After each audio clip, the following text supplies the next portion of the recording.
Chris, welcome back to the channel. Today, fun video, the conclusion of a ball fitting trilogy of videos here on the channel. Part one, uh, I ran Ping's Ballnamic ball fitting engine on myself.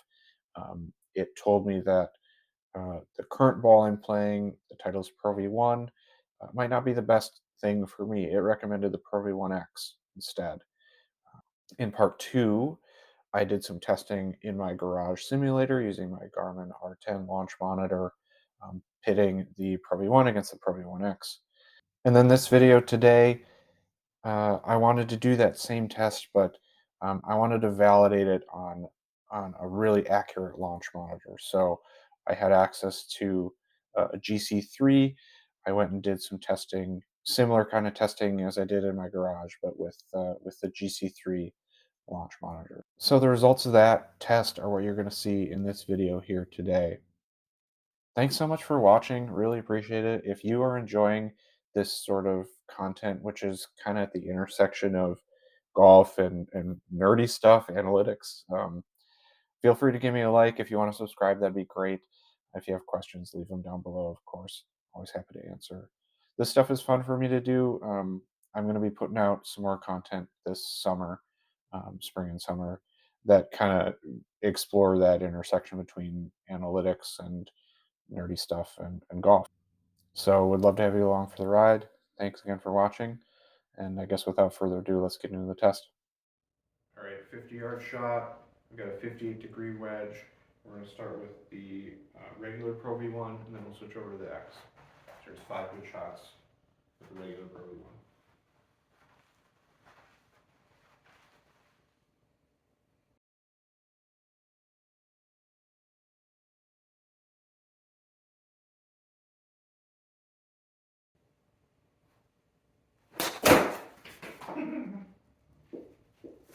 We'll let it down.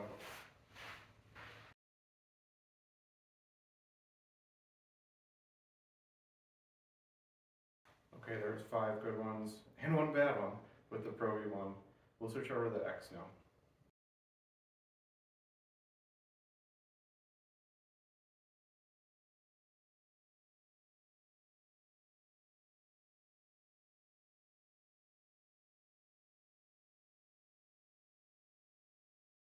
All right, I think out of those shots we got 5 good enough ones with the Pro V and 5 good enough ones with the Pro VX.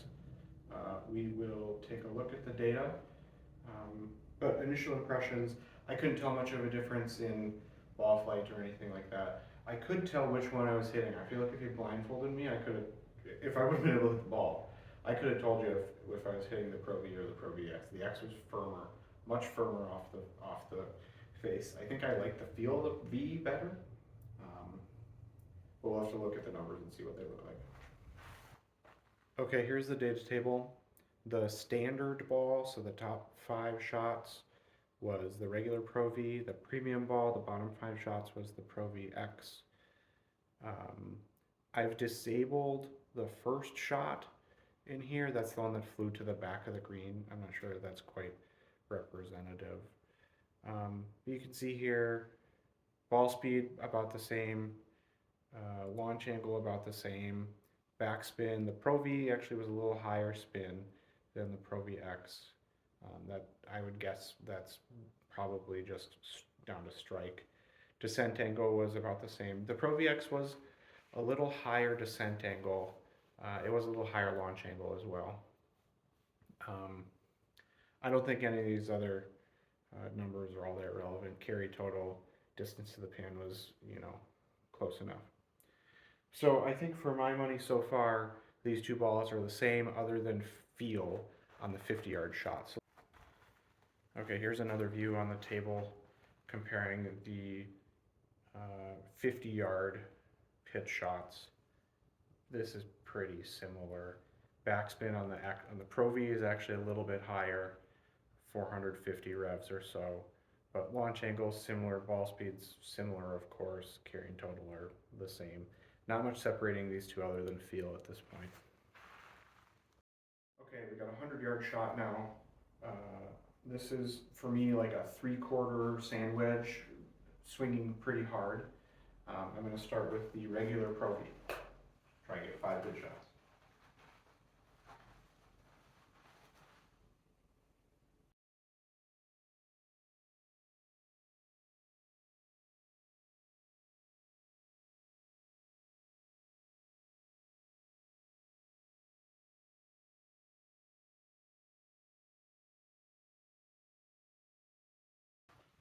Okay, those 5 pretty good shots. Most of them went 93 yards instead of 100, but we'll take it. We'll switch over to the Pro V1x now.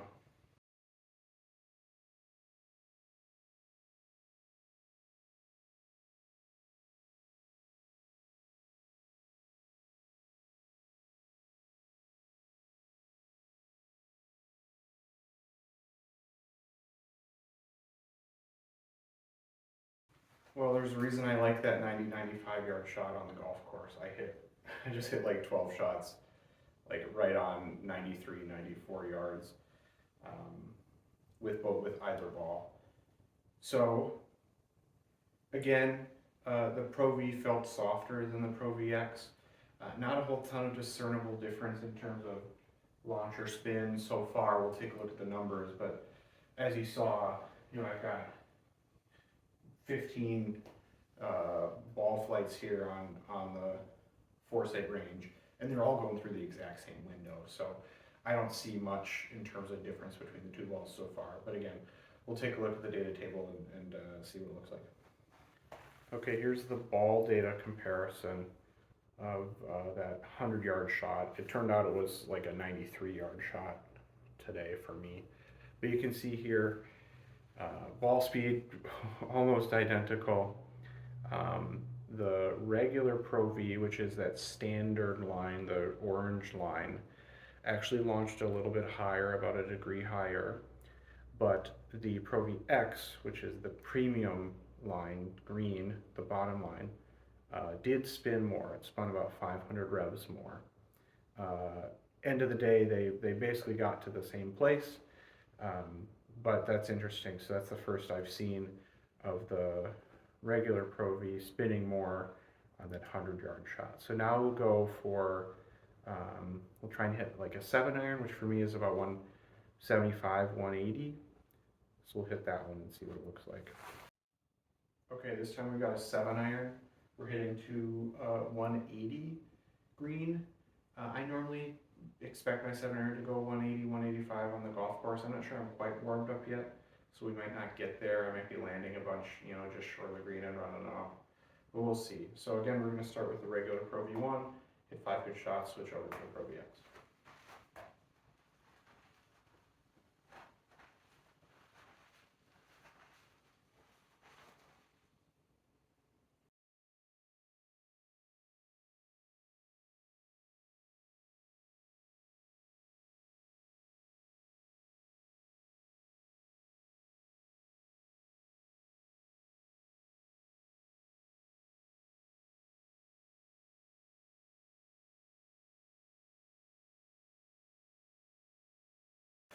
All right, I think I got 5 good ones there with the regular Pro V1. So now we're going to switch over to the Pro V1x. All right, here's 5, hopefully 5 good shots with the Pro V1x.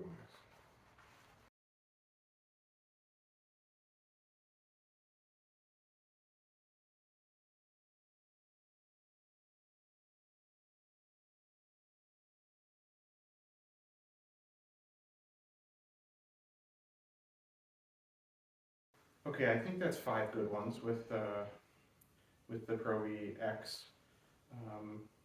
I felt like I could tell a little more of a difference with this one. Obviously, the feel difference is still there.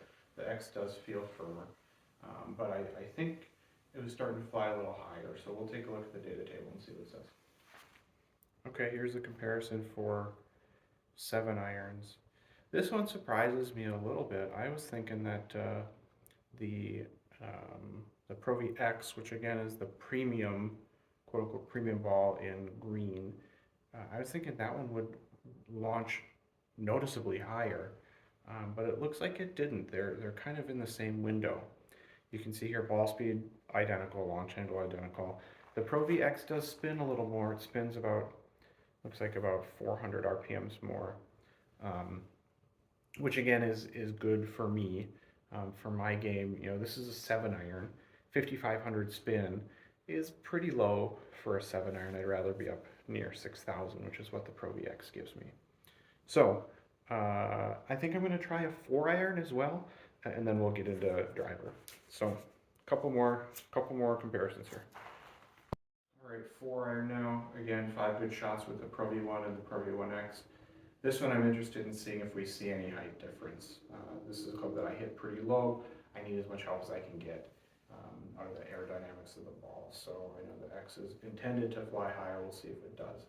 I set the green out to 215. Usually this one kind of carries for me about 200 and rolls out to 215. So we'll see what we get.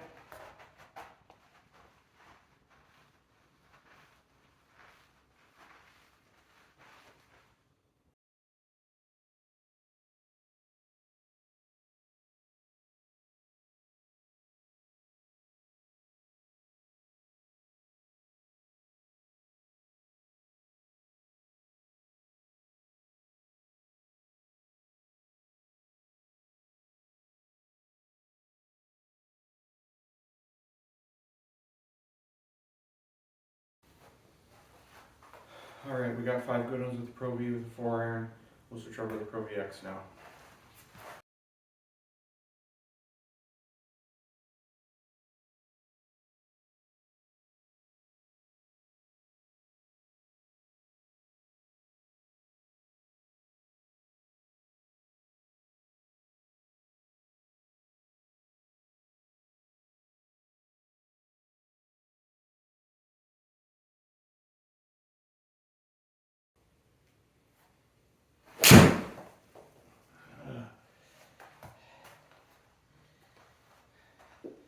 You know what? Hitting a 4 iron is hard.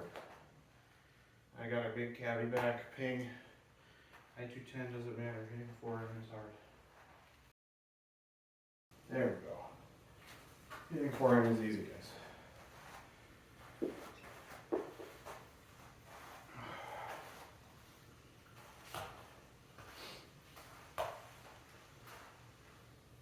All right. I finally got 5 good ones with a 4 iron there. I'm getting tired. I'm warming up. I'm going to take my sweatshirt off here at some point soon. We'll take a look at the data table though, see what it looks like. Okay guys, here we go again. Data table. Orange standard is Pro V, green premium is Pro V1x. Ball speed's identical. The Pro V launched a little higher again. The Pro V1x spun just a little bit more, but they're basically the same. Again, man, what a funny test this is. I think the conclusion I'm drawing here is that at least inside on a launch monitor, these two balls don't really launch much different. I think there is a spin difference. It's small, but it's there, and it seems to be there consistently.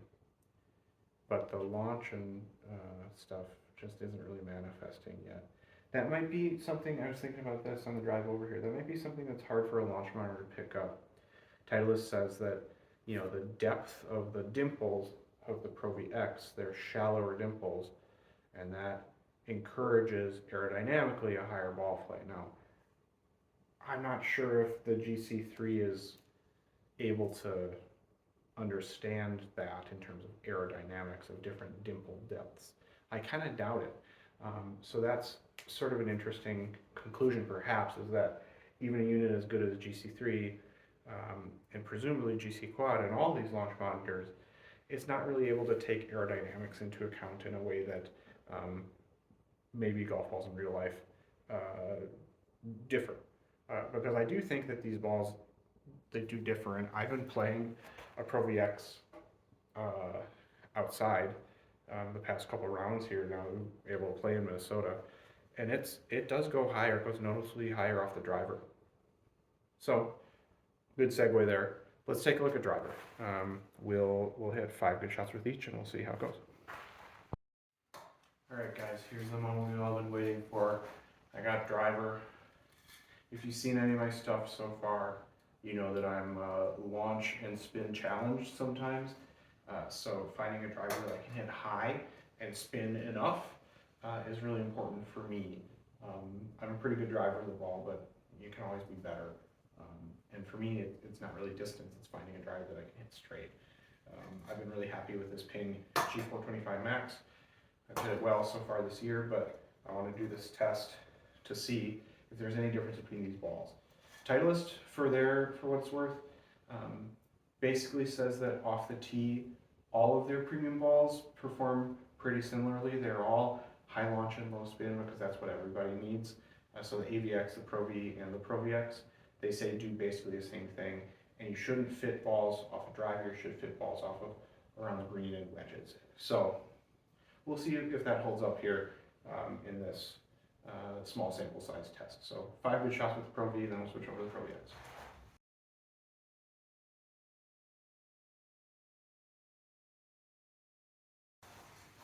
I should say after that first shot, I've got the green set to 300 yards.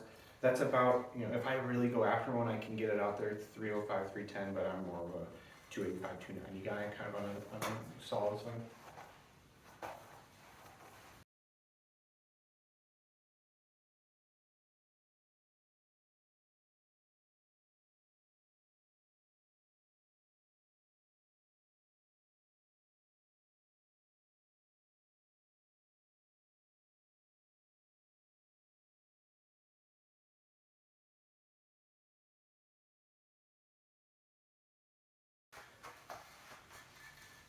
All right, that's 5 good ones with the Pro V. We'll switch over to the X.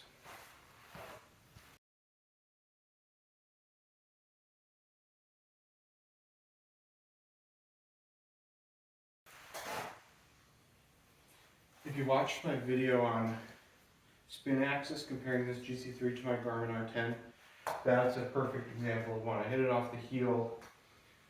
The Garmin probably would have shown it as straight or left. The GC3 properly read the gear effect on it, and it showed it as a big fade, which is what it would have been in the golf.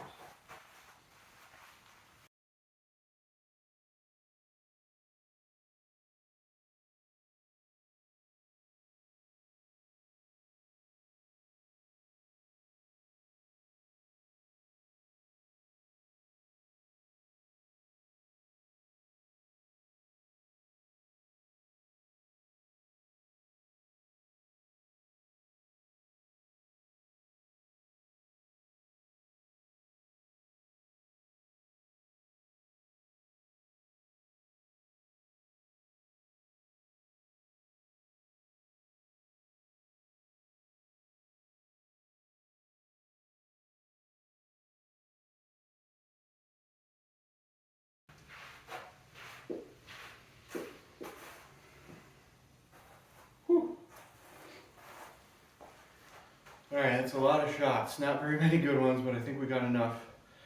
We'll take a look at the data table for driver here in a minute. Okay, so again, hypothesis is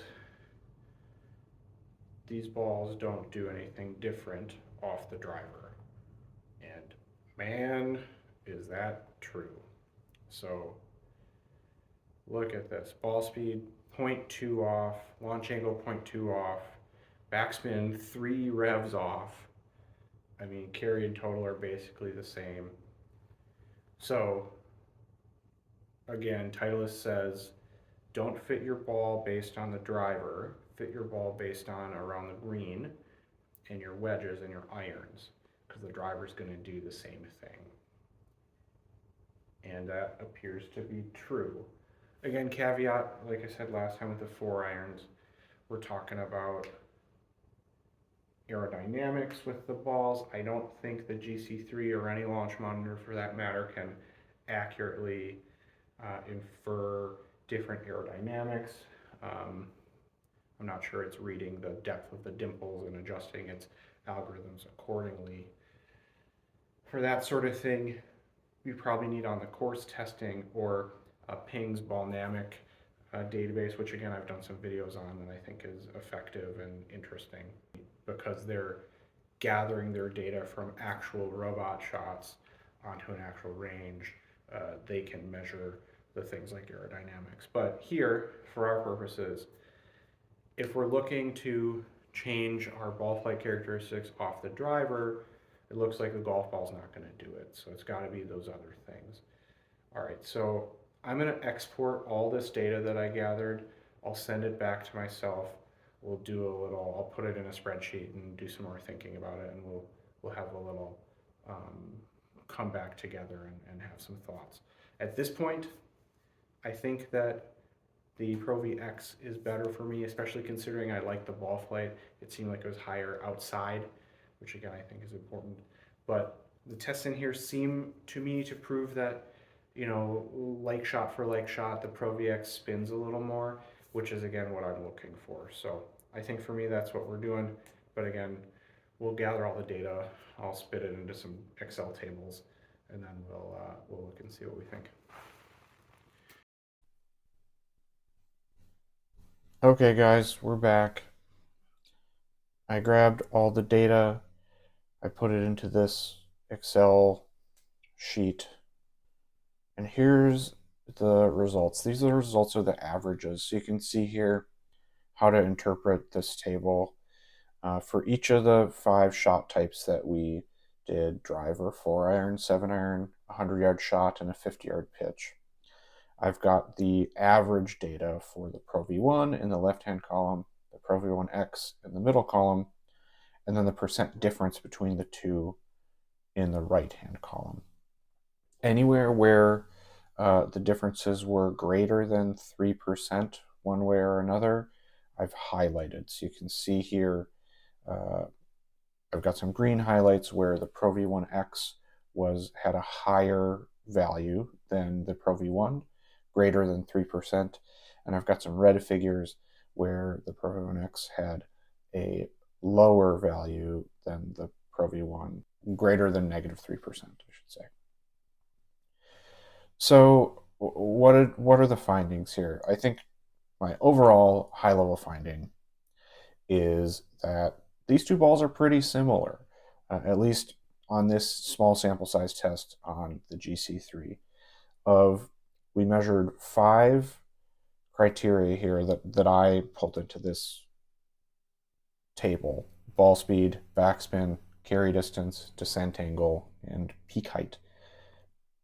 So we measured 5 metrics for 5 shot types. That's 25 total metrics.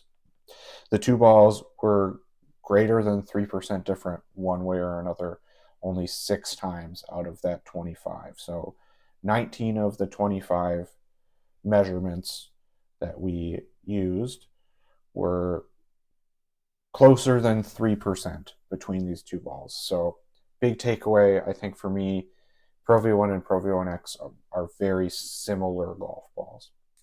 You can see here there is, I think there's a trend of higher backspin for the Pro V1x compared to the Pro V. For the 4-iron, the 7-iron, and the 100-yard shot, kind of all the full swings except for the driver.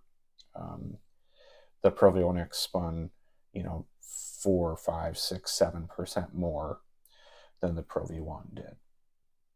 You can see there's also a little trend here on peak height for the Pro V1x actually going lower than the Pro V.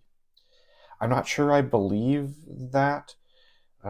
Titleist's own information says that the Pro V1x is engineered to have shallower dimples, and those shallower dimples should have the impact of having the ball aerodynamically fly higher. Now, we talked in the video earlier about how I'm not sure, frankly, I don't think that the GC3 and these other launch monitors that are measuring, 8 feet of, well, I guess the GC3 is measuring pictures of the ball at impact over the first, foot or two of impact. I'm not sure that it's taking the aerodynamics of the dimples of the golf ball into account. So I think for that kind of testing, we would need to trust Titleist's own information. We need to trust the independent testing from someone who's testing, full downrange flight like the Ping Ball Dynamic engine. in order to get a clear indication of which ball is actually flying higher. And in this case, I do think that the Pro V1x is flying higher. So where does that leave us? For me, I started this journey with the question of what ball should I play for 2023? What ball is the best ball for me to get the most out of my golf game? I mentioned when I was talking about my driver that I'm someone who is launch and spin challenged. So I'm looking for launch and steeper descent angles. I'm looking for more backspin. You can see here on the 7-iron data, my descent angle is 43, 44. My understanding is that you want to be 45 or higher. So I'm looking for ways to get the ball in the air more in order to land it softer, have more closer looks at birdies anyway on the greens. So for those reasons, I do, the ball dynamic information in the previous video that we put together showed that it thought the Pro V1x was the best ball for me throughout all this testing and doing research on, Titleist's information on the differences between these balls. The Pro V1x seems like the ball for me. So that's going to be my ball for 2023, the Pro V1x, at least until I lose them, and then I have to go to my huge stash of Pro Vs that I have here in my house.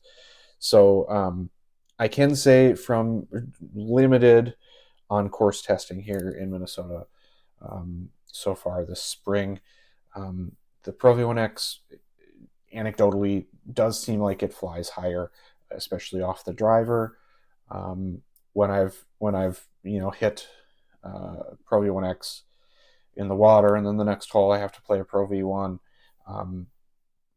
Again, this anecdotal, but it seems to me like the X flies higher. It seems like it's flying through a higher window than the Pro V1 is. So I'm excited about that. This is a fun little test for me, hopefully resulting in me bettering my golf game and very marginal stuff here, but hopefully on the margins I can make one more par, one more birdie around every once in a while, and that'll help. I'm a one handicap or a scratch, and so every marginal shot is really important. So I'm looking forward to playing this different ball and seeing if it makes a difference for me. Thank you so much for watching this. Hopefully you enjoyed the content. This is the sort of content that I think I'm going to be putting together here on the channel going forward. I think the niche is sort of like where analytics and statistics and nerdy stuff meets golf. That's really my interest. So expect to see more of that kind of thing. I know that one of the areas that I'm interested in exploring is launch monitors. There's a lot of consumer grade launch monitors coming out to the market this year. Just recently, the Unicore iMini came out. We've got the SkyTrack Plus that's coming out in a week or two here. The Rapsodo MLM2 Pro just came out and seems pretty exciting for the cost. And then, of course, the Bushnell Launch Pro / GC3 I'm very interested in. I've got my Garmin R10 for my garage simulator for now.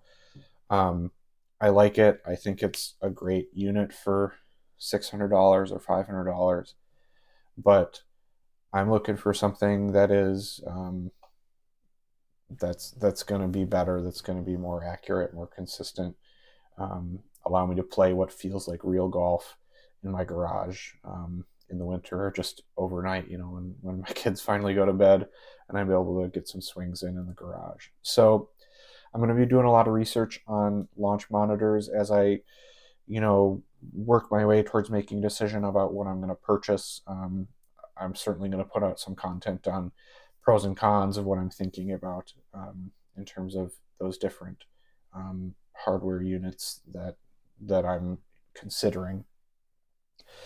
Another area that I'm going to put some content out for is shot tracking, kind of game tracking, game improvement systems. For the past long time, 5, 6, 7 years, I've been using a system called Game Golf, which is just now transitioning to a subscription model. So I'm moving away from that. I just bought myself some Arcos sensors, first gen sensors, that don't require the subscription, the yearly subscription. So uh, I'm just beginning my Arcos journey. I've heard great things from people who use Arcos. They say that the data is really interesting and actionable. So I'm looking forward to that. As I learn more about that and start my Arcos journey, I'm going to be putting out some videos discussing how it goes. So thanks for watching. If you have any questions about what I've done here, what I plan to do, results of the test, anything like that, I'm happy to answer them. Feel free to leave some comments below. If you like the video, give it a like. This content is fun for me to put out. Hopefully it's fun for you to watch and listen to. And if you like, thinking about golf in these more kind of analytical, nerdy ways, that's what I'm all about. So leave me a like if you enjoy the content. Subscribe if you want to. That's the sort of content that we're going to be putting out here going forward. I intend to put out a video once a week. Obviously, this video is a week late or so. Mother's Day and playing real golf got in the way. But I certainly do intend to put out some more content throughout the summer, kind of in those veins that I just talked about. So thanks again for watching. Again, it's humbling when I get any amount of views. I do this stuff for fun, so appreciate you guys watching. And yeah, we'll see you soon. Thanks again, and yeah, we'll see you out on the golf course.